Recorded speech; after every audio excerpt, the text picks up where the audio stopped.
श्रीमद् भागवत को श्रवण करता है मेरे संतुष्ट का कारण है।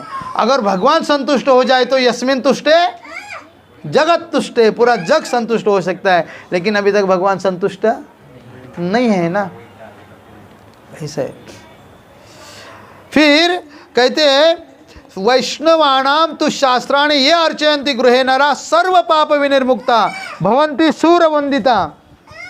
जो व्यक्ति, हम क्या करते हैं, हमारे कोई जो इच्छा पूर्ण करने के लिए अनन्य नहीं होते, फिर ये भी करना चाहिए। एक वैष्णव को गले में केवल कंठी धारण करना चाहिए, दूसरा कुछ नहीं। मतलब माता जी वो मंगलसूत्र धारण करना है, वो नियम है, लेकिन दूसरा कुछ नहीं। मतलब ये शरणागति का लक्षण है। कोई बोलते ये डालो फिर ये डालो, अरे इस तुलसी के जैसा मंगल कोई हो सकता है क्या संसार में? तुलसी नहीं, और बिना तुलसी के हाथ का खाना भी नहीं चाहिए। गले में तुलसी नहीं है, उसके हाथ का खाना भी नहीं चाहिए। ऐसा तुलसी कंपलसरी है। हाँ, तो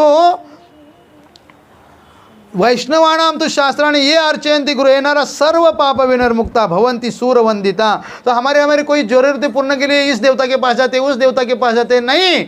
भगवान यहाँ कहते हैं जो श्रीमद् भागवतम श्रवण करता है सारे देवता उसको प्रणाम करते हैं। भवन्ति सूरवंदिता, सूर्य यानी देवता, उसको प्रणाम करते हैं जो श्रीमद् भागवत श्रवण करता है। उसकी जरूरतें भगवान ही पूरी करते हैं। क्या कहते हैं? हाँ, भगवान कहते हैं कि योगक्षेम वहाम्यहम, मैं उसका योगक्षेम यानी उसको उसके जीवन में जो कमियां है वो मैं पूरी कर देता हूँ। मतलब उसके पास है उसका मैं रक्षण करता हूँ, और जो उसके पास नहीं है उसको मैं खुद लेके जाता हूँ उसके पास में।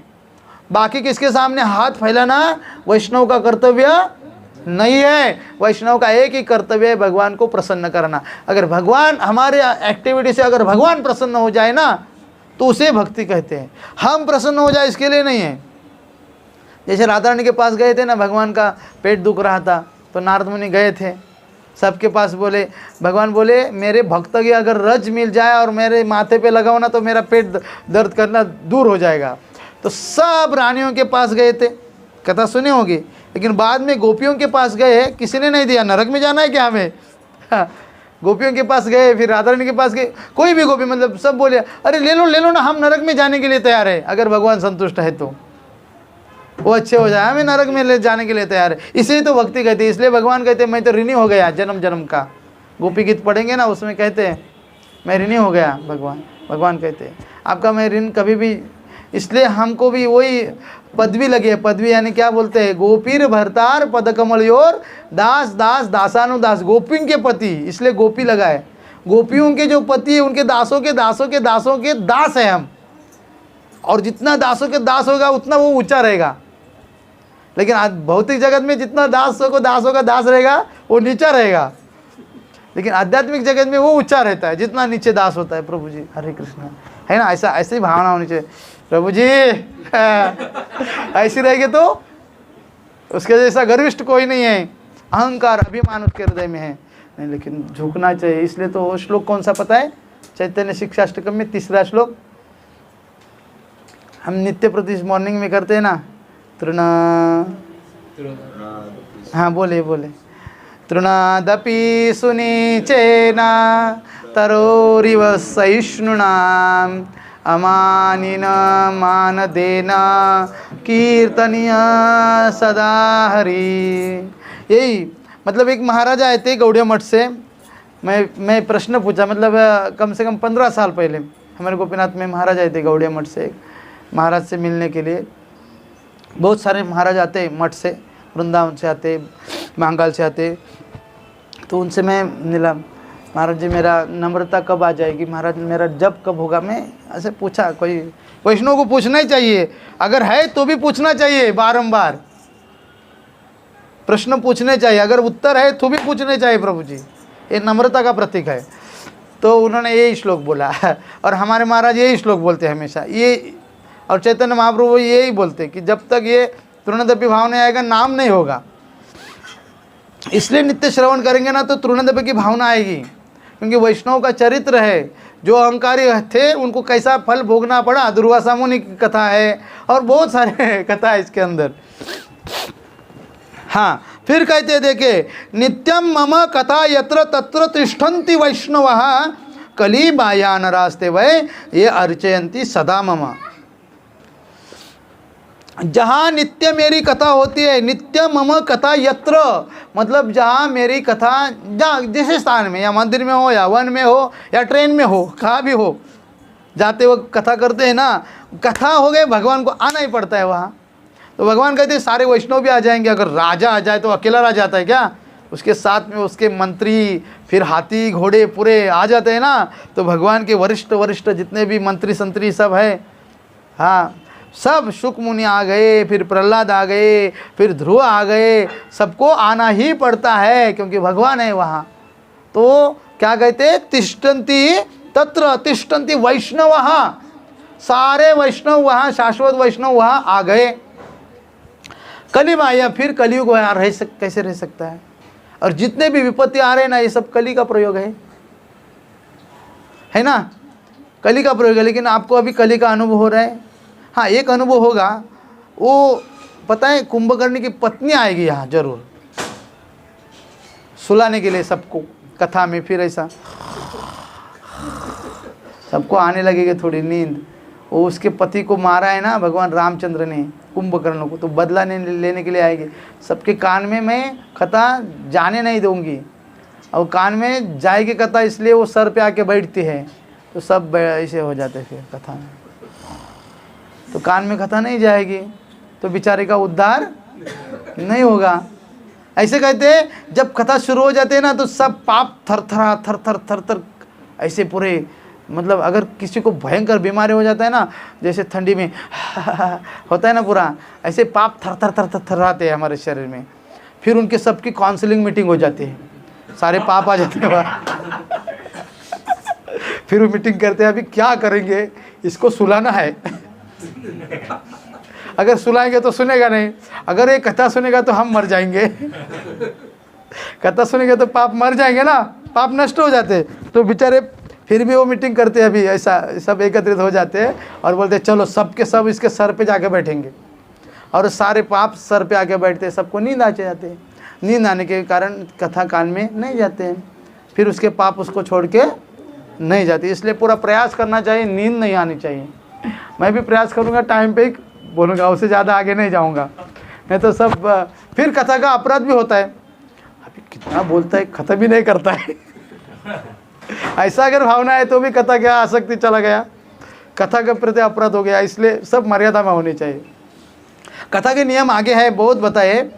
तो कथा के समय पूरा मतलब भले नींद आए खड़ा होना चाहिए, कोई नियम ऐसा नियम है बैठ के सुनना चाहिए। लेकिन कभी कभी उपवास करके भी बहुत नियम बताए। लेकिन हमारे जो चतुष कुमार कहते कुछ भी हो, पेट भर के खाओ, कुछ भी खाओ, कथा उसके कान में जानी चाहिए, अच्छी तरह से उसके सुना ही देना चाहिए, बस यही कंडीशन है कथा का। बाकी कथा के 3 नियम है अलग अलग। निर्गुण कथा होते, एक राजसिक कथा होते, एक सात्विक कथा होते, 7 दिन में होते, 1 साल में होते, 1 महीने में होते, ऐसे प्रकार है कथा के अलग अलग अलग।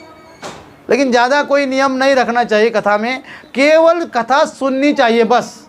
मतलब सीनियर वैष्णव हमारे इधर भी कथा के बोले, ए ज़्यादा ये करो मत नाटक, वो इधर आके बैठ को, बस केवल सुनना चाहिए बस। बाकी ने सब किया और सुना ही नहीं, फिर सब किया सुना ही नहीं, नहीं सुना तो निष्ठा नहीं बढ़ेगी, निष्ठा नहीं बढ़ेगी तो रुचि नहीं बढ़ेगी। रुचि पहले तो श्रद्धा नहीं है, कथा में बैठने की श्रद्धा नहीं, श्रद्धा नहीं होने के कारण साधु संग नहीं है, अच्छे भक्तों का संग नहीं, साधु संग नहीं तो अनर्थ निवृत्ति कैसी हो जाएगी। अनर्थ किसे कहते हैं? अतिपातक, महापातक, पातक, उपपातक, ये 4 प्रकार के पाप। फिर हमारे अविद्या कर्म, पहले जन्म के प्रारब्ध पाप है वो सारे, अविद्या, नामापराध, धामापराध, 10 नामापराध, 10 धामापराध, 32 सेवापराध, ये सब अविद्या कर्म के अंदर आते। ये जब तक दूर नहीं होंगे तब तक निष्ठा नहीं बढ़ेगी, निष्ठा नहीं बढ़ेगी तो रुचि नहीं बढ़ेगी, रुचि नहीं बढ़ेगी तो आसक्ति नहीं होगी, आसक्ति नहीं रहेगा तो भाव नहीं रहेगा, भाव नहीं रहेगा तो भगवान के प्रति प्रेम नहीं रहेगा, प्रेम नहीं रहेगा तो भगवान के प्रति मतलब बातचीत नहीं होगी। प्रेम के स्तर पर बातचीत करता है भक्त। जितने भी आचार्य, जितने भी संत होके गए ना, ये प्रेम के स्तर पर गए थे, ये 9 स्टेप में गए थे, तभी तो बात किया। तो सब अटके, ये 3रे स्टेप पे अटके, श्रद्धा, साधु संग, भजन क्रिया 4थे स्टेप में अटके हैं, सब अटके हैं। श्रद्धा, साधु संग, भजन क्रिया, अनर्थ निवृत्ति, इसके आगे जाना बहुत कठिन हो जाता है। बेचारा संसारी आदमी कैसा जाएगा? तो वो जाने के लिए नित्य श्रवण होना चाहिए। कोई मतलब ये अनर्थ निवृत्ति होना मतलब सारी विपत्ति चली गई, मतलब सारे जीवन में भक्ति में जितने भी विपत्ति आ रहे हैं, मतलब ये अनर्थ निवृत्ति के स्तर पार नहीं किया अभी तक। मतलब जीवन में जितने भी विपत्ति उसे अनर्थ कहा जाता है। ये अनर्थ निवृत्ति का समय आ जाता है अगर नित्य श्रवण करेंगे तो। एक शुद्ध भागवत के भक्त के मुख से जो व्याख्या करने में समर्थ हो, ऐसे भक्त के मुख से सुनेंगे करेंगे तो जो हमारे अंदर उठने वाले जितने भी संशय है वो संशय की निवृत्ति कराने वाला हो। जैसे गुरु महाराज है, ऐसे उनके मुख से बारंबार श्रवण करना चाहिए। तो अनर्थ निवृत्ति जाएगी, फिर निष्ठा बढ़ेगी। निष्ठा कैसे बढ़ेगी? भागवत के प्रथम स्कंद में ही वर्णन किया है। तो कली आया न रास्ते, कली उसे कोई भी हानि नहीं पहुंचा सकता, जो जहाँ मतलब नित्य प्रति कथा होते हैं। फिर कहते हैं श्लोकार्धम श्लोकपादम वा नित्यम भागवतोद्भवम पठते शृणुयादि अस्तु गो सहस्त्र फलम लभेत। गोदान करने का फल प्राप्त हो जाता है। किसी ने अगर मृत्यु हो गया, जीवन में पाप कर्म किए हैं और पाप कर्म करने के बाद उसे वैतरणी नदी पार करना पड़ता है। वैतरणी का वर्णन किया है गरुड़ पुराण में। तो भागवत में भी पंचम स्कंद में वर्णन है नरकों का, वैतरणी का वर्णन है गरुड़ पुराण में। तो उस वैतरणी जिसके अंदर हमारे जो सप्त धातु है शरीर के वो बहते रहते हैं, उसमें खून रहता है, मवाद रहता है, जो सप्त धातु है ना वो बहते, उसकी नदी है। तो उसके पार करना है, दुर्गंधी से भरी पड़ी है, थूक से भरी पड़ी है, वर्णन है, सत्य है वो। तो केवल गौ माता के पूछ पकड़ के जाता है। तो केवल वैसा नहीं किया, गौ माता दान नहीं किया, गौ माता रखी भी नहीं घर में। नियम क्या देते शादी में कि मैं गौ सेवा करूँगा, शादी में वचन है ये गौ सेवा करूँगा। तो कहाँ गौ सेवा किया? तो पार कैसे करेगा? तो कहते यहाँ कि श्लोकार्धम श्लोकपादम, आखा श्लोक पूरा भागवत का या उसका आधा श्लोक या उसका पाव श्लोक अगर नित्यपटी श्रवण करता है तो हजारों गो सहस्त्रम, हजारों गाय दान करने का उसे पुण्य प्राप्त हो जाता है। तो वो पार करेगा। वो श्रीमद् भागवत श्रवण करने वाला भक्त वहाँ जा ही नहीं सकता। मतलब वहाँ उसको जाने की, उसको यमदूत थोड़ी लेने के लिए आएंगे। आपको अनुभव बताता हूँ। अभी परसों मतलब ये कितना अभी 15 दिन ही हुआ है, मेरे मासी का लड़का अभी मृत्यु हो गया। तो उसको फाइनल स्टेज का टीबी, मतलब पूरा खल्लास हो गया था। और हम गए थे दोनों, मैं और एक भक्त साथ में। तो बोलते हैं मुझे बचाओ, मुझे बचाओ बचाओ। डॉक्टर बोले नहीं ये कभी भी मतलब जा सकता है, और वैसा ही हुआ। तो बैठा, तो उसको जीने की इच्छा थी बहुत, क्योंकि एज किधर हुआ है उसका, 50-55 नहीं, इतना भी नहीं, 50 साल का ही है समझो। तो फाइनल स्टेज का टीबी हुआ था और मुझे बचाओ मुझे बचाओ। तो हमने बोला नाम, रात भर नाम करो, जप करो। नाम करते रहा, गोविंद गोविंद दामोदर माधवेति, जो बीमारी का मंत्र है, गोविंद दामोदर माधवेति, ओम गोविंदाय नमः दामोदराय नमः माधवाय, 3 बोलना चाहिए। रात भर बोलते रहा। और आपको रियली बताता हूँ, हमने क्या किया, कंठी माला गले में डाला, कंठी माला गले में डाला। प्रभु जी ने गायत्री हाथ में लिया, कंठी के ऊपर मंत्र बोला और गले में डाल दिया। उसका मृत्यु तभी आने वाला था। हाँ, और बोलता है वो देखो मुझे बुला रहे, सब सामने से बोल रहे हैं, बुला रहे खिड़की में से, वो देखो बुला रहे। जैसे हम दोनों गए बाहर, बोलते बुला रहे, देखो बुला रहे, मुझे बुला रहे। हाँ, उस रात वो कैसे निकाला वो। हाँ, सुबह मॉर्निंग में फिर उसको जीने की इच्छा है, फिर वो बकरी का दूध देते, टीबी हुआ था ना, अभी फाइनल करके देखेंगे चलो। तो रिक्शा में बिठाया, फिर बकरी का दूध दिया, फिर दवाई तो चालू थी सब। और घर पे आया और बोलते चुप चुप चुप चुप, वो देखो बैठे, वो देखो बैठे, ये सामने की बात है, वो देखो बैठे बुला रहे मुझे। हाँ, सामने की बात है अभी ये, क्योंकि बुद्धि कार्य करना बंद हो जाते हैं। सबको बुला रहे, मेरे बाजू में जो मेरे बाजू है वो बुला रहे, देखो बुला रहे मुझे, लेकिन हंस के बोल रहे हैं। तो देखो, अगर दूसरा कोई दिखता तो वो रोता है, मतलब वो ये पास करता है सब, लेकिन वो हंसते हंसते बोल रहा है। तो समझो गले में कंठी माला है। तो हमने प्रमाण ढूंढा, हरि भक्ति विलास ओपन किया, तो कहते जिसके मृत्यु के समय जिसके गले में कंठी माला है ना, वो वैकुंठ में जाता है। अगर मृत्यु के समय तिलक है उसके अंगों के, केशवाय नमः 12 अंग पे, अगर वो भी मृत्यु के समय अगर उसके अगर उसको उसके ऊपर डाला अग्नि में, अगर उसके गले में कंठी है या बाजू में कंठी है और वो तुलसी की लकड़ी है, वो नरक में नहीं जाएगा, वो वैकुंठ में ही जाएगा। तो प्रमाण क्या है? वो हंसते हंसते जा रहे हैं। मरने वाला आदमी कभी हंसता, ये प्रमाण है। मरने वाला कोई हंसता है कभी? वो हंसते हंसते जा रहे हैं। ये तो सामने की बात है। देखिए बहुत सारे प्रमाण है, लेकिन वो बोल रहा था, देखो बुला रहे, मुझे बुला रहे, चुप रहो चुप रहो चुप रहो, ऐसा। इसलिए हमारे आचार्य मतलब सनातन गोस्वामी ने लिखा है हरि भक्ति विलास में, कुछ भी हो बिना कंठी के नहीं रहना चाहिए, कंठी डालना चाहिए। जैसे प्याज लहसुन बहुत खाते हैं, अभी प्याज लहसुन को कितना खर्चा आता है? महीने में समझो आपको 300 रुपये का प्याज लगेगा या 250 रुपये का, और लहसुन गार्लिक कितना लगेगा? समझो 250 रुपये का। एक साल का कितना हो गया? 6000 रुपया। 6000 बचेगा तो ये एक यात्रा हो जाएगी प्रभु जी एक यात्रा हो जाएगी वृंदावन की। हाँ 6000 बचेगा ना, मतलब एक ऐसी कथा एक जगह पे यही कैलकुलेशन किया था मैं, बाकी वो नियम रहने दो बाजू तो कैलकुलेशन बताइए 6000 बचेगा। अच्छा कांदा लहसुन नहीं खाएंगे, प्याज लहसुन, तो 6000 बचेगा। अच्छा तो फिर हमारे लिए पर्याय बताओ, मसाला कैसा बनाएंगे? मैं बोला उसमें ये डालो, खोबरा डालो ये डालो, गरम मसाला डालो, हो जाएगा ना, बचेगा। एक तो 6000 में आपकी यात्रा हो जाएगी फिर ये डालो। तो चेंज किया प्रभु जी, जितने भी वार करे आए थे 250 भक्त थे, बोले आपके पास ही दीक्षा लेनी है मुझे। हमारे सब प्रभु जी रेडी हो गए सारे। पहला तो अभंग के अनुसार चारों नियम बताए। आप अगर बोलते हैं ना ज्ञानेश्वर माऊली, ज्ञानराज माऊली तुकाराम,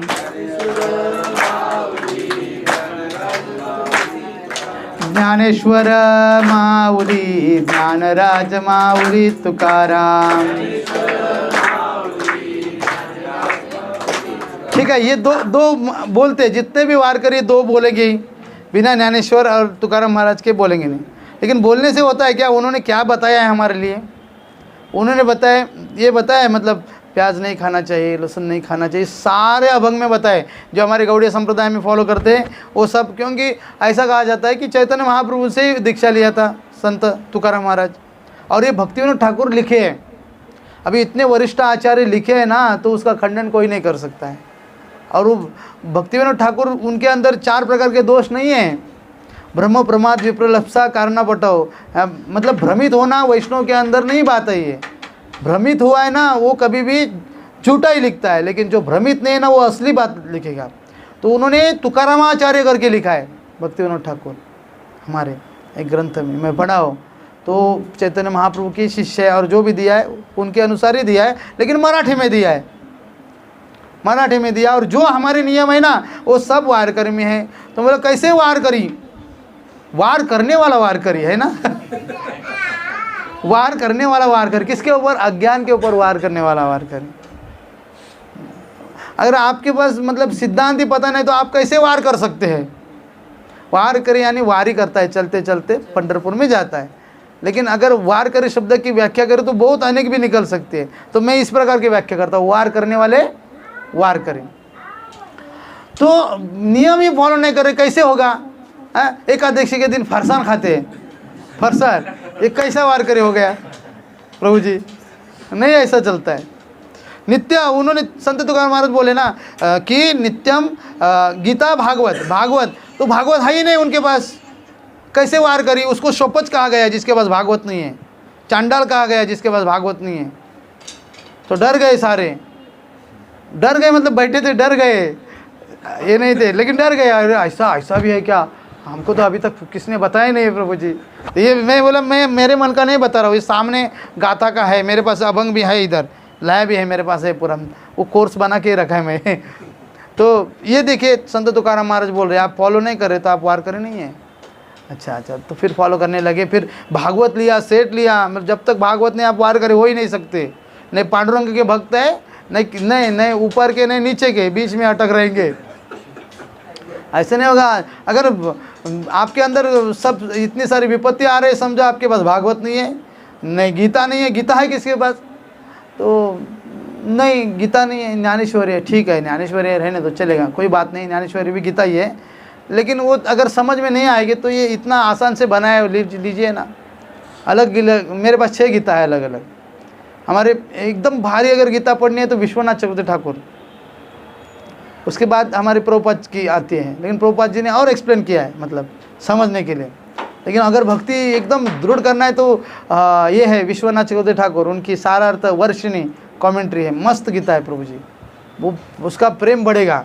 बाकी की गीता है ना वो खंडन मंडन वाली है, तभी शंकराचार्य का प्रभाव था तो उसका खंडन करने के लिए उसके अंदर व्याख्या है अलग अलग आचार्यों की, वो भी है मेरे पास। रामानुजाचार्य है, फिर सबसे पहले टीकाकार है श्रीधर स्वामी, उनकी भी लाया हो, अलग अलग आचार्य की, ज्ञानेश्वरी भी है। लेकिन प्रभुपाद ने जो मतलब अलौकिक कार्य किया है, कुछ भी हो बहुत आसानी से समझ में आता है, मतलब एक एक बात एक्सप्लेन कर किया है।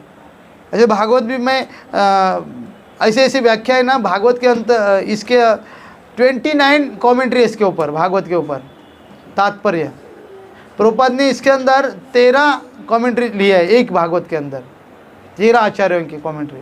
तो जो ये भागवत पढ़ रहे हैं ना उसको 13 आचार्यों की कृपा मिल रही है, 13 आचार्यों के प्रभु जी।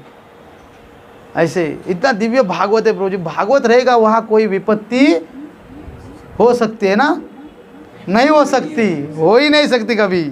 हाँ, अगर किसी किसी का कोई बोलते हैं ना, अगर गया श्राद्ध में गया वहाँ हमने पिंडदान किया तो आगे करने की ज़रूरत नहीं है ना, ऐसा बोलते हैं। और शास्त्र में भी है ऐसा, झूठी बात नहीं बताता हूँ। लेकिन मेरे माता पिता का बर्थडे आता है, समझो मेरे माता पिता इस दुनिया में नहीं है, तो एक बार बर्थडे किया, मरते दम तक फिर करेंगे नहीं? हाँ, करेंगे कि नहीं करेंगे? जब तक मैं जिंदा हूँ तब तक उनका बर्थडे मनाएंगे। अगर फोटो है आज मेरे पिताजी इस दिन चले गए तो उस दिन मनाएंगे ना, तो ये पिंडदान क्या है फिर? बर्थडे ही ना एक प्रकार का, उनके नाम से हम किसी ब्राह्मण को या वैष्णव को भोजन खिलाते हैं। तो वैष्णव का करते, ऐसा कहा गया सबसे बड़ा ऋणी व्यक्ति है जो पितृश्राद्ध नहीं करता है, सबसे बड़ा ऋणी। महाभारत में काम्यवन में कथा ये हुई है, काम्यवन पता है? काम्यवन वृंदावन में काम्यवन है, हाँ, तो धर्मकुंड है, उधर गए नहीं थे धर्मकुंड, वहाँ प्रश्न पूछा था, 20 प्रश्न पूछे थे धर्मराज युधिष्ठिर से उस यक्ष ने, तब बताया कि सबसे बड़ा ऋणी वो है जो अपने माता पिता का श्राद्ध नहीं करता है। अच्छा, तो श्राद्ध फिर हमारे आचार्य इसके ऊपर, हमारे भक्ति सिद्धांत सरस्वती ठाकुर बोले हैं वैष्णवों को वैष्णव श्राद्ध करना चाहिए, यानी वैष्णव को बुला के भगवान का प्रसाद हमारे आचार्यों के निमित्त बना के वैष्णव को खिलाना चाहिए। हो गया, फिर उत्सव हो गया, फिर वही श्राद्ध उत्सव हो गया, ऐसा करना चाहिए। या जितने भी हमारे मंदिर है भारत में, बहुत सारे हमारे कृष्ण भावनामृत के गौड़िया मठ है, फिर इस्कॉन सेंटर है, वहाँ जाके ब्रह्मचारी को थोड़ा भोजन या उनके नाम पे दान कर सकते हैं अगर इच्छा है तो, नहीं तो घर में कर सकते हैं, कोई बात नहीं। लेकिन इसे वैष्णव श्राद्ध पद्धति से करना चाहिए। ये हमारे सत्क्रिया सार दीपिका नामक ग्रंथ में हमारे गोपाल भट्ट गोस्वामी ने लिखा है पूरा विधि के साथ। ऐसा पितृपूजन नहीं हो जाता, फिर भगवान का पूजन होता है, क्योंकि पहला तो जाता है वरुण देवता के पास, वरुण देवता के पास जाता है भगवान के पास, भगवान के पास से जाता है सूर्य देवता के पास, सूर्य देवता के पास से जाता है अयरमा पितरों के देवता के पास, फिर पितर के पास जाता है, जो हमारा जाता है ऐसी लिंग से जाता है। तो लेकिन बिना भगवान के पास से जाता नहीं आगे, तो फिर उसमें क्या क्या डालना चाहिए वो भी पता चाहिए। उसमें प्याज नहीं चलता है, फिर ये भी नहीं चलता है, सबको लगता है ये हाँ ये डालते ना, इनको अच्छा लगता था, पता चला ना। फिर जो मनुष्य नित्य प्रति भागवत पुराण का पाठ करता है उसे एक एक अक्षर के साथ, भागवत के एक एक अक्षर के साथ एक एक कपिला गाय दान करने का पुण्य मिलता है। एक एक अक्षर, ऐसे 18,000 श्लोकों में कितने अक्षर होंगे? सोचो कितना कितना शक्तिशाली श्रीमद् भागवतम है। हम इतने बड़े भाग्यशाली है ना, हमारे भाग्य का वर्णन अगर देवता लिखने बैठे ना, वो देवताओं का आयु चला जाएगा, फिर भी उनका लिखना नहीं होगा, इतना हमारा भाग्य है, इतना हमारा भाग्य है। जैसे कौन थे 2 असुर, चैतन्य महाप्रभु जगाई और मदाई, लिखने चैतन्य भागवत में वर्णन है, माताजी करते कथा, तो वो लिखने बैठे ना तो उनका पूरा मतलब उनका सब वो रहता ना आगे का टूट गया, लिखते लिखते उनके हाथ दुखने लगे, उनका भंडार भर गया, कहाँ रखेंगे वो बुक, इतना पाप है उनका हर दिन। ऐसा अगर हमारे भाग्य का भी वर्णन करेंगे ना, जिसे ये श्रीमद् भागवत, चैतन्य भागवत, चैतन्य चरितामृत, गीता भागवत और ये सब संप्रदाय में जिसको आश्रय मिला है, अनुगत्य शरणागति मिली है, उसके भाग्य का वर्णन नहीं किया जा सकता। लेकिन वो भाग्य हमको अभी तक समझ में नहीं आ रहा है प्रभु जी, भाग्य समझ में नहीं आ रहा है, इतना बड़ा भाग्य हमारा। चैतन्य भक्तगणे जने जने शक्ति धरे। श्री चैतन्य महाप्रभु के इस आंदोलन में जो है ना, वो व्यक्ति संपूर्ण ब्रह्मांड का उद्धार कर सकता है, इतना शक्ति है उस व्यक्ति के अंदर। लेकिन हम में ये राजा का पुत्र, राजपुत्र होकर भी चूहा बन के बैठे हैं प्रभु जी, ऐसी भावना है, चूहा बन के बैठे हैं। बोलते पिताजी मुझे खाना कितना, इतना कभी मिलेगा, थोड़ा खाना मिले। अरे ये पूरा राज्य तुम्हारा है, सब भूमि गोपाल की है ना, ये राज्य तुम्हारा है, तुम इसके लिए इतना मांग रहे, क्या क्या मतलब कितना हमारा ये है प्रभु जी, है ना, हम कितना फॉलो नहीं कर रहे हैं। चैतन्य महाप्रभु बोलते मुझे खाना दे दो, चैतन्य महाप्रभु क्या बोलते, मुझे प्रसाद दे, तुम्हारे हाथ का खाना है। मेरी योग्यता नहीं भगवान आपको देने की, मेरी योग्यता। चैतन्य महाप्रभु बोलते, कल बताऊंगा पूरे श्लोकों के साथ में, कि जब तक वो मुझे 1,00,000 बार श्रवण नहीं करता है, मतलब 1,00,000 बार मुझे याद नहीं करता है, उसके घर का मैं खाना नहीं खाता हूँ। ये चैतन्य भागवत में वर्णन है।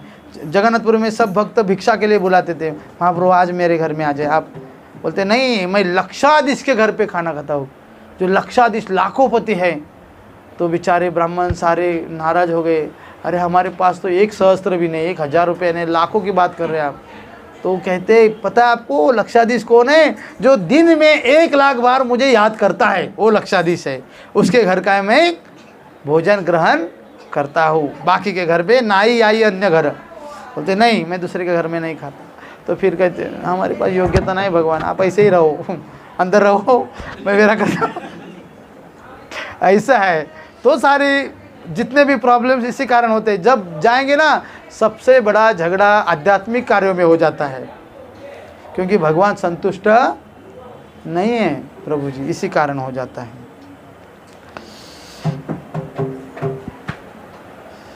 क्या करते, ये अर्चयन्ति गृहे नित्यम शास्त्रम भागवतम कलो।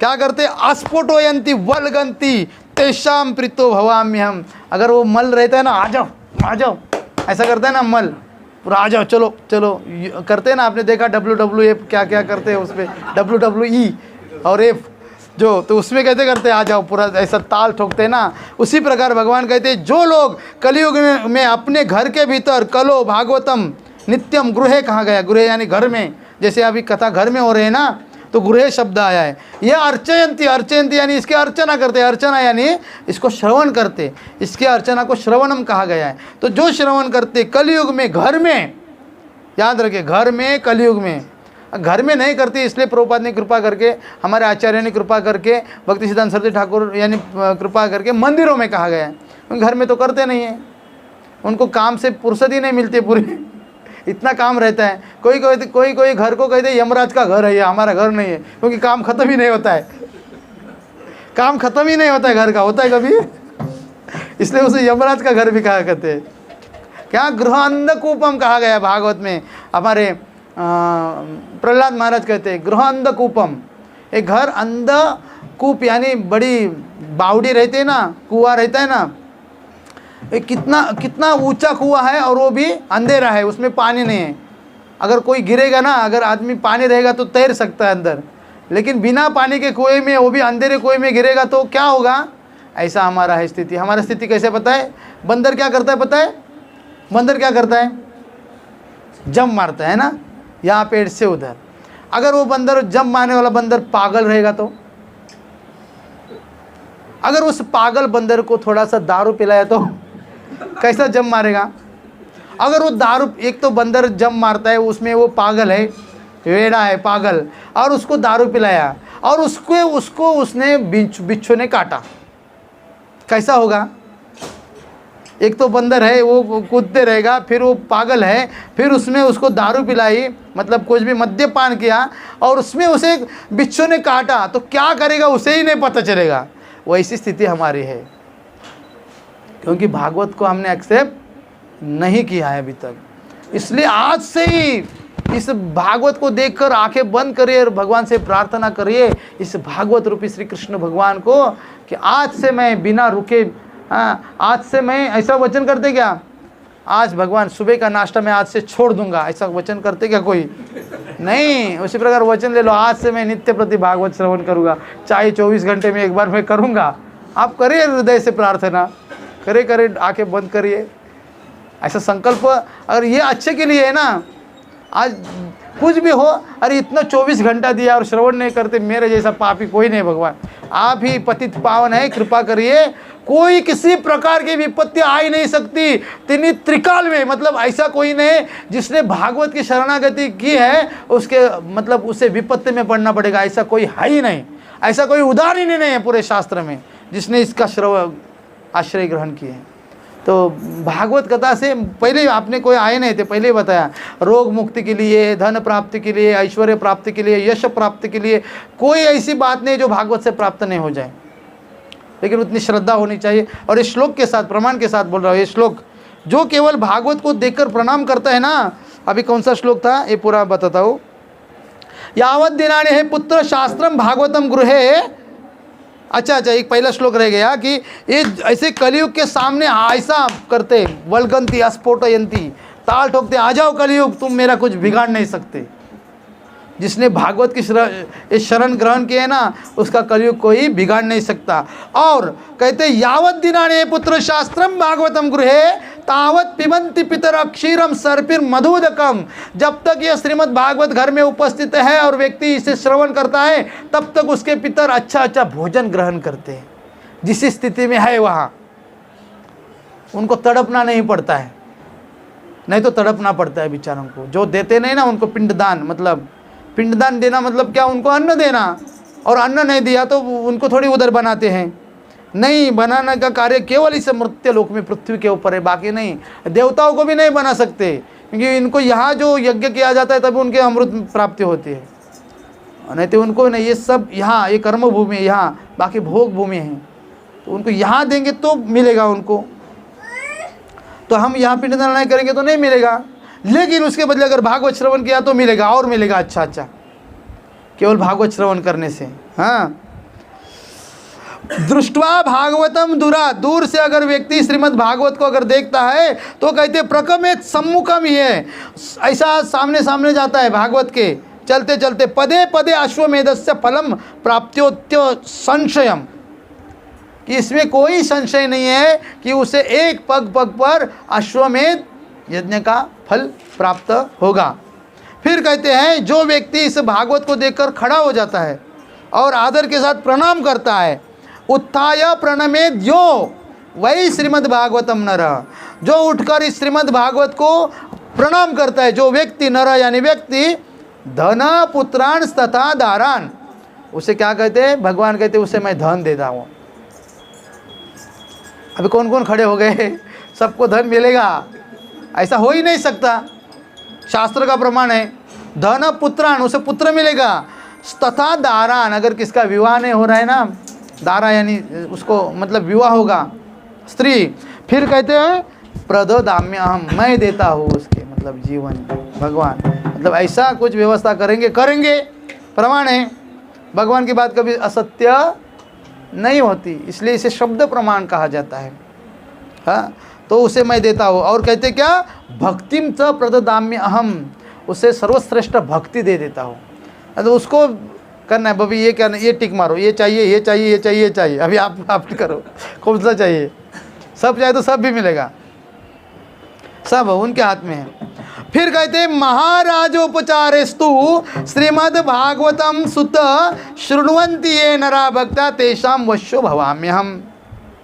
क्या कहते, जो व्यक्ति, हे पुत्र, हे ब्रह्मदेव, जो व्यक्ति अगर किसी बड़ा राजा है, समझो बड़ा राजा है, और उसे भागवत कथा करनी है तो कैसा करेगा, पूरा मतलब पूरे राज्य में डम डम डम डम करके सब करेगा कि यहाँ भागवत कथा होने वाले हैं, सब आ जाओ यहाँ। फिर सबको 56 भोग नहीं, 108 भोग, उससे भी ज़्यादा अलग अलग आइटम बनाएगा पर भगवान के प्रसाद, मतलब दिव्य पदार्थ भगवान के 56 भोग, और क्या क्या बनाएगा, मतलब इतना सारा दान देगा, दक्षिणा देगा, वस्त्र देगा, जो भी कुछ भी है राजा तो देगा ही, समझो इसी प्रकार महाराजोपचारेस्तु, अगर कोई धनवान है तो, अगर धनवान नहीं है तो भी क्या कहते हैं, भगवान कहते हैं ऐसे सामग्रियों से युक्त होकर भक्तिपूर्वक श्रीमद् भागवत की कथा सुनते हैं, मैं उनके वशीभूत हो जाता हूँ। अगर है तो मैं वशीभूत हो जाता हूँ, नहीं तो श्रुतदेव ब्राह्मण और बहुलाश्व राजा दोनों के पास भगवान गए थे। 10वें स्कंद में कथा है। तो राजा कैसा स्वागत करेगा, वैसा राजा ने स्वागत किया, लेकिन श्रुतदेव ब्राह्मण बेचारा गरीब है तो उन्होंने जल देकर स्वागत किया, लेकिन दोनों पे भगवान ने समान भाव से, इसलिए भगवान कहते हैं समोहम सम सर्वभूतेषु, सबके प्रति मैं समान हूँ, लेकिन मेरे प्रति जो श्रद्धा रखता है उसके प्रति मैं विशेष कृपा करता हूँ। गीता में वर्णन है, लेकिन वो समान है प्रति, सबके प्रति, वो कोई किसी के प्रति भी भेद नहीं करते हैं। हाँ, फिर कहते मम उत्सवेषु सर्वेषु श्रीमद् भागवतम परम शृण्वन्ति ये नरा भक्ता मम प्रीते च सुवर्त। मेरे पर्व में, यानी मेरे बारे में जितने भी दिन आते हैं, या रामनवमी है, जन्माष्टमी है, गौर पूर्णिमा है, नित्यानंद त्रयोदशी है, और जितने भी उत्सव है, मम उत्सवेषु, मेरे बारे में जितने भी उत्सव है, ऐसे उत्सव है मेरे प्रसन्नता के लिए। उस उत्सव में मुझे जो व्यक्ति वस्त्र दान करता है, मुझे आभूषण दान करता है, भगवान को, हाँ सुने, हाँ, वस्त्र अलंकरणे पुष्प धूप दीपोपहार के वशीकृतो एवं तेच्छा सत्रिया सत्प्रतिर्यथा।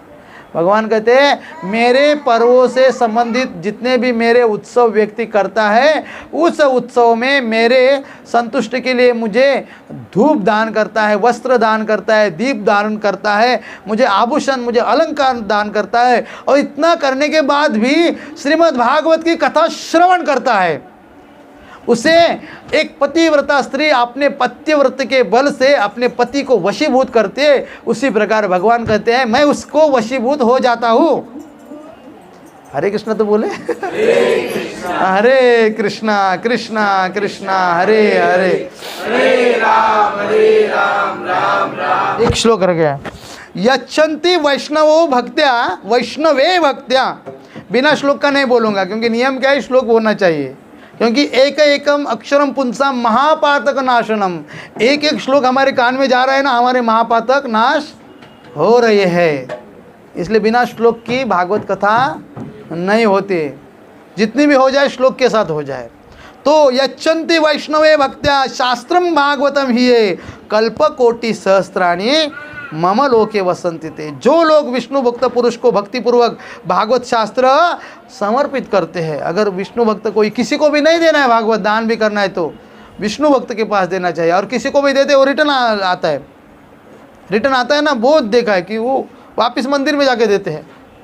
अभी मेरे पास समय नहीं ना पढ़ने के लिए, दूसरा क्या समय है, समय नहीं ना अभी ऐसा बोलते हैं माता जी, समय नहीं है तो मतलब उसका समय कहा जाता है, उसका समय, उसका काल उसका नष्ट कर रहा है। भागवत में वर्णन कर रहा है, जैसे सूर्य का उदय होता है और सूर्य का अस्त होता है, उसी प्रकार उसका आयु खत्म होते जाता है। हमारे पास समय नहीं ना, ऐसा बोलते हैं फिर, क्योंकि उसका समय ऐसा ही जाने वाला है। उन नरक में भगवान कृपा करके आए हैं, लेकिन वो कृपा नहीं चाहिए ऐसा करता है।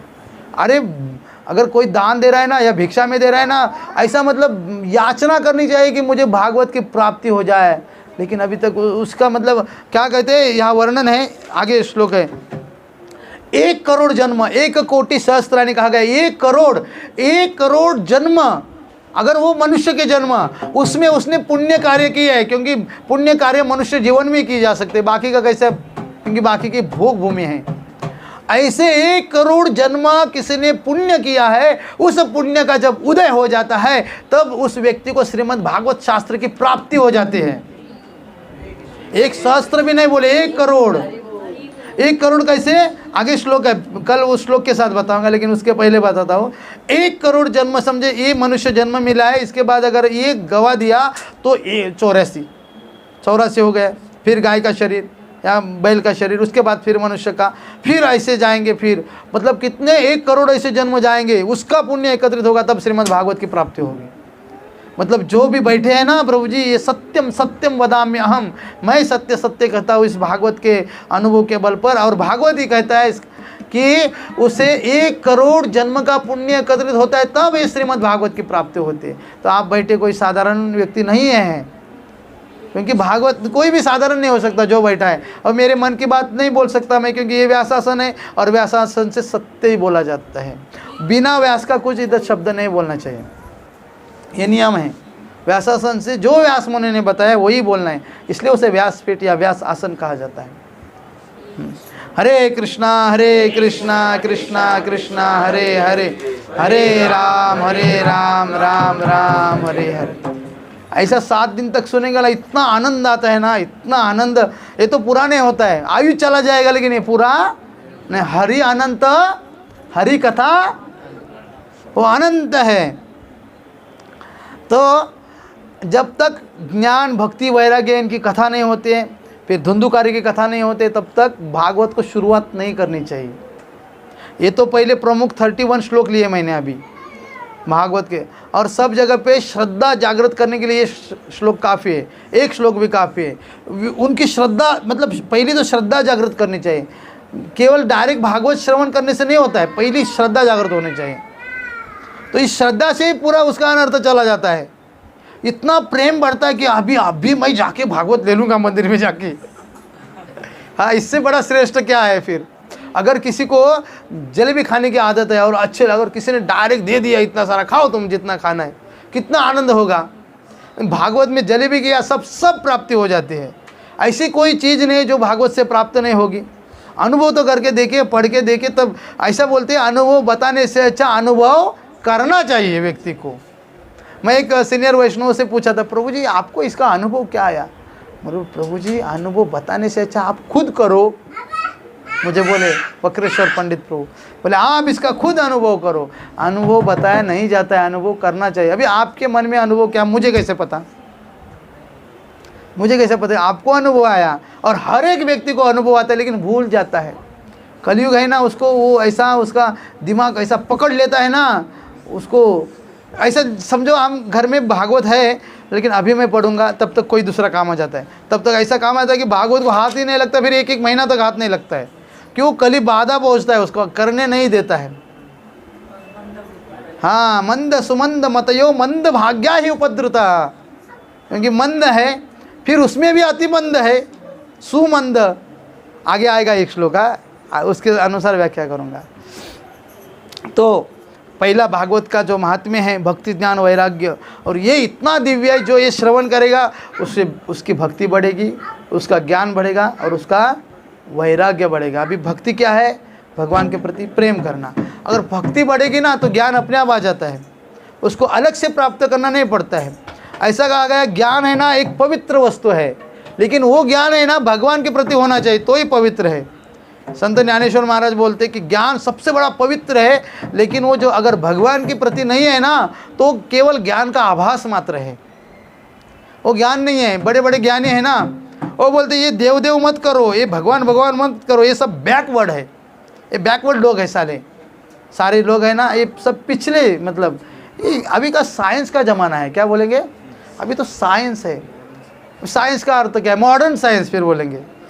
हाँ, मॉडर्न साइंस। तो मॉडर्न साइंस का अर्थ क्या होता है बताइए? मॉडर्न साइंस का अर्थ क्या है?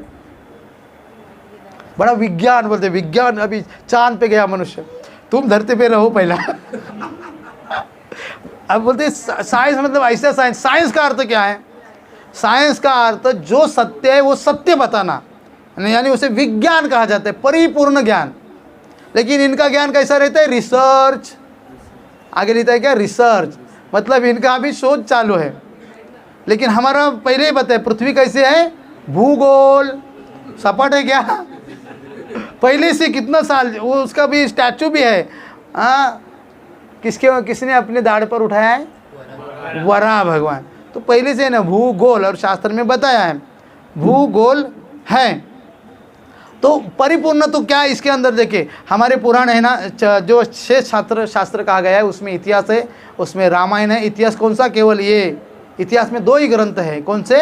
एक महाभारत और रामायण, इनको दोनों को इतिहास कहा जाता है। बाकी का इतिहास बताते हैं, लेकिन असली इतिहास महाभारत और रामायण है। फिर श्रुति कौन से है? कौन सी श्रुति है बताइए आप? जो धर्मशास्त्र कहा गया है ना, तो श्रुति को 4 वेद कहा जाता है। 4 वेद है ना, सामवेद सबसे बड़ा सामवेद, हाँ, सामवेद, ऋग्वेद, यजुर्वेद, अथर्ववेद। ये श्रुति है। फिर स्मृति क्या है? 18 पुराण वेदांत, ये हो गए स्मृति। फिर पंचरात्र आते हैं, नारद पंचरात्र। फिर और संहिता आती है अलग अलग, 18 संहिता है, स्मृति है।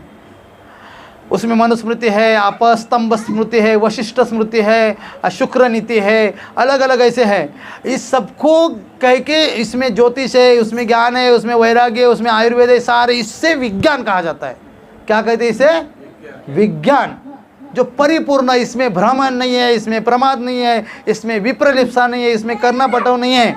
मतलब व्यक्ति भ्रमित, व्यक्ति के अंदर 4 गलतियां रहती है। दूसरे को ठगाना है ना, दूसरे से झूठा बोलना, खुद भ्रमित हो जाना, भ्रम प्रमाद, आलसीपना।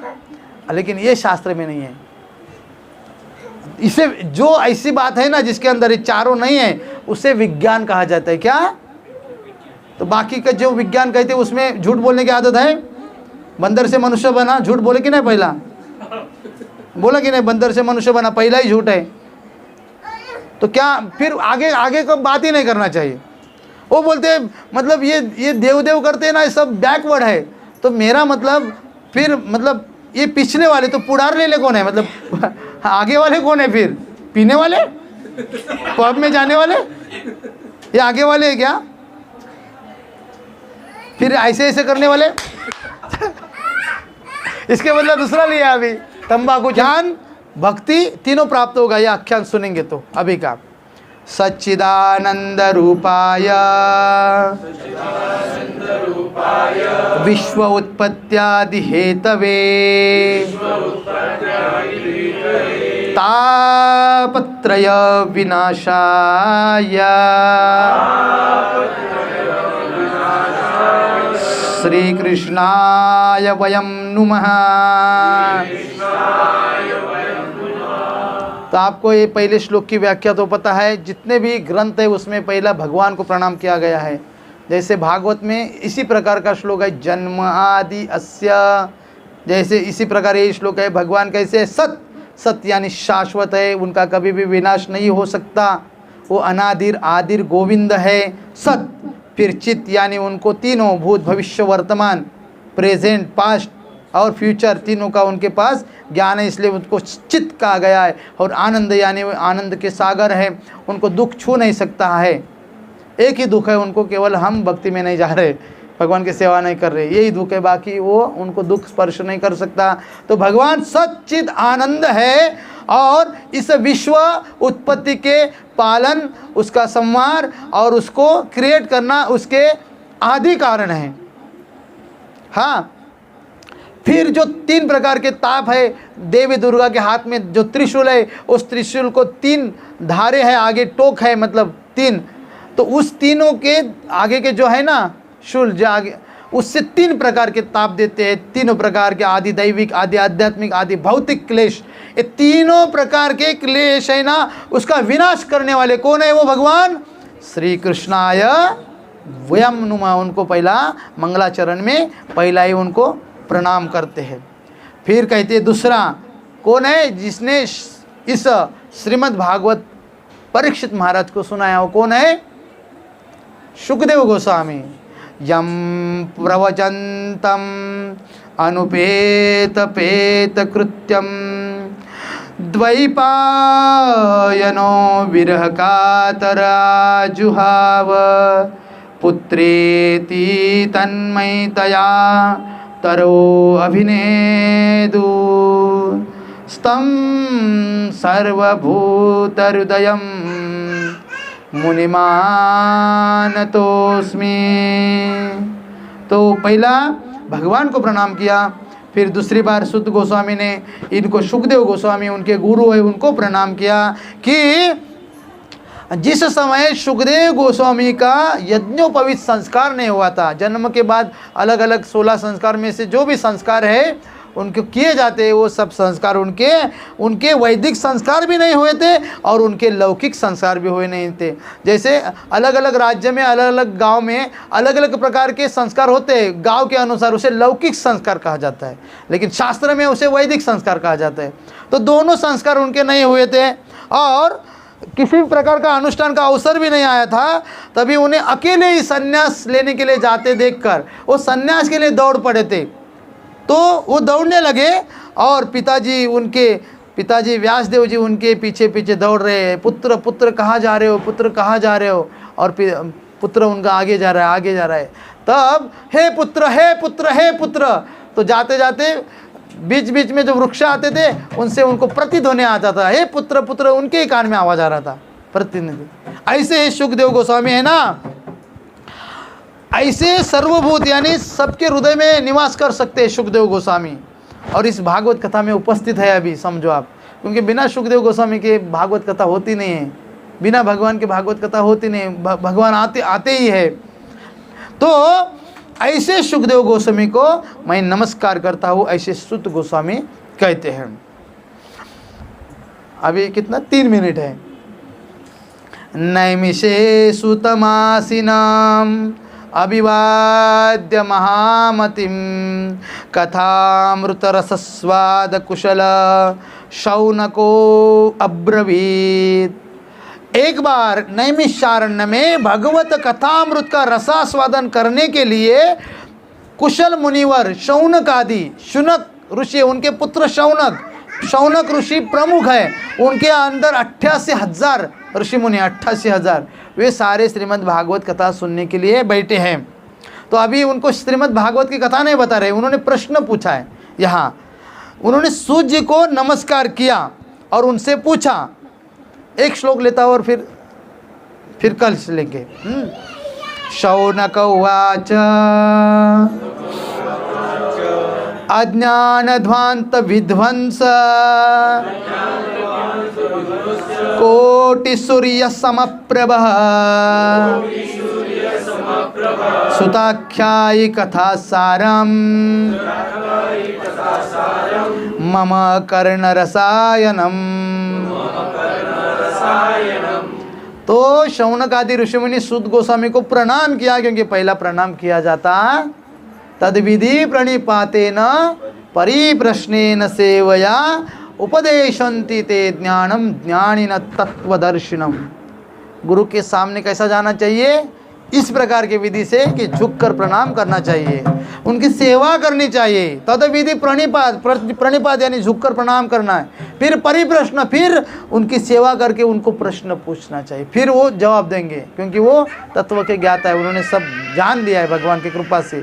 ऐसे इसी प्रकार इन्होंने प्रणाम किया अपने गुरु से, और अभी कथा के बारे में प्रश्न पूछते। क्या पूछते हैं कि हे सुत गोस्वामी, आपका ज्ञान कैसा है? अज्ञान ध्वांत विध्वंस कोटि सूर्य समप्रभः।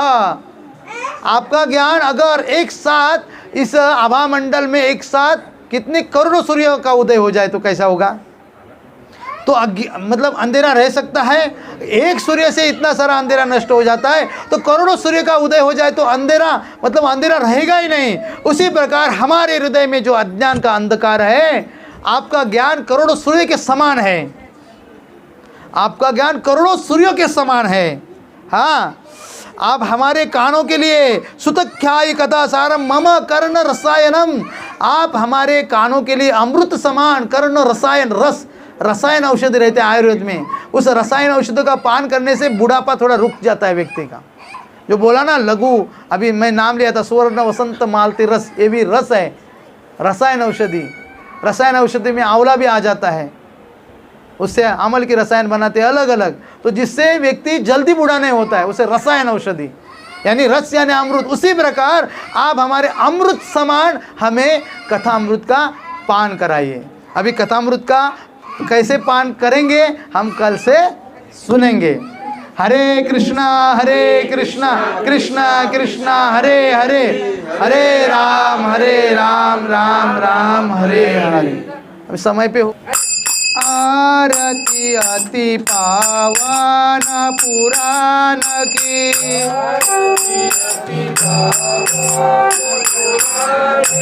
आरती अति पावन पुराण की,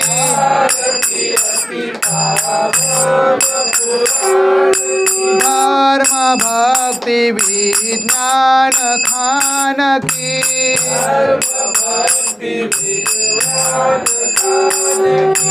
धर्म भक्ति विज्ञान खान की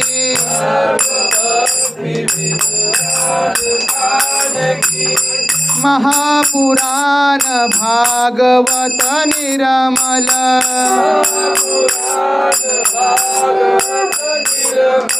सुख मुख विगलित निगम कल्प फल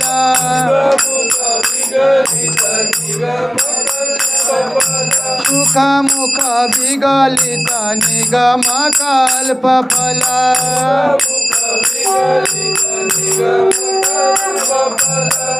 परमानंद सुधार समय कला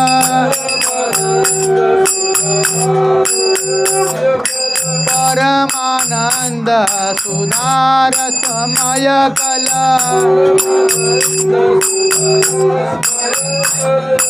लीला रति रस रस निधान की लीला रति रस रस निधान की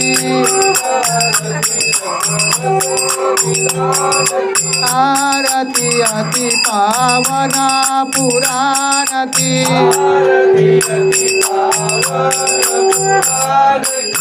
कलिमल मथने त्रिताप निवारिणे कलिमल मथने त्रिताप निवारिणे जन्म मृत्युमय भव भयहारिणे जन्म मृत्युमय भव भयहारिणे सेवत सतत सकल सुखकारिणे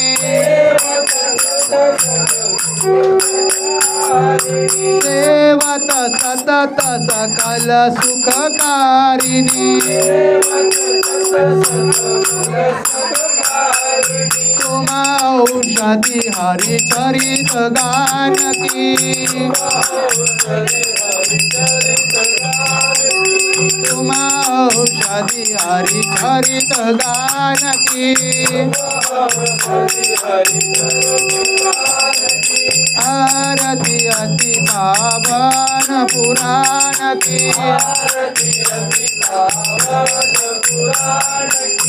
विषय विलास विमोह विनाशिनी विषय विलास विमोह विनाशिनी विमल विराग विवेक विकासिनी विमल विराग विवेक विकासिनी भगवत तत्व रहस्य प्रकाशिनी भगवत तत्व रहस्य प्रकाशिनी परम ज्योति परमात्म ज्ञान की परम ज्योति परमात्म ज्ञान की आरती अति पावन पुराण की परमहंस मुनि मन उल्लासिनी परमहंस मुनि मन उल्लासिनी रसिक हृदय रस रास विलासिनी रसिक हृदय रस रास विलासिनी मुक्ति मुक्ति रति प्रेम सुदासिनी मुक्ति मुक्ति रति प्रेम सुदासिनी तथा किंचन प्रिय सुजानकी तथा किंचन प्रिया सुजानकी आरती अति पावन पुराण की जय भागवत पुराण जय भागवत पुराण भागवत पुराण जय भागवत पुराण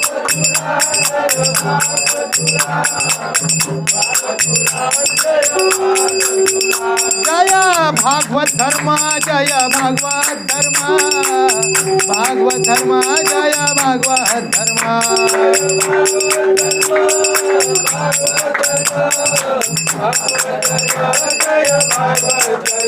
जय भागवत कथा जय भागवत कथा भागवत कथा जय भागवत कथा